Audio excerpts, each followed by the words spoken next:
আমি অসমৰ পৰা কৈ আছোঁ, কোকৰাঝাৰৰ মানুহক কৈ আছোঁ, আপোনালোকে হিন্দু মুছলিম যিটো কৰিছে সেইটো কৰাটো ভাল নহয়। যেইজন মানুহে দৰ্শন কৰিছে তাৰ বিচাৰ পুলিচৰ হাতত নিদি পেলাই পাব্লিকে বিচাৰ কৰিব লাগে। লাগিলে তাক একেবাৰে মাৰি পেলাক, সেইটো কোনো আপত্তি নাই।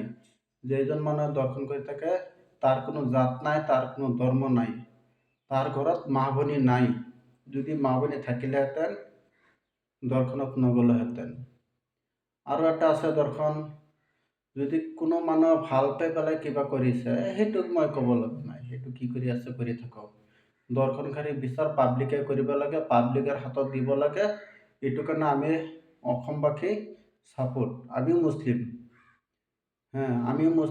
আমি ছাপোৰ্ট দি আছোঁ। দৰ্শনকাৰীৰ বিচাৰ লগে লগে হ'ব লাগে, জেলত দিব নালাগে। জেলত দিব 3 মাহ থাকিব, তাৰপিছত গুচি আহিব, সেইটো বিচাৰ নালাগে। দৰ্শনকাৰী ৰাইজৰ সন্মুখতে বিচাৰ কৰিব লাগে, ৰাইজৰ হাতত গতাই দিব লাগে, ৰাইজে বিচাৰ কৰিব লাগে। হিন্দু আৰু মুছলমান নাই, যিয়ে আছে দৰ্শনকাৰী কোনো জাত নাই, দৰ্শনকাৰী কোনো ধৰ্ম নাই।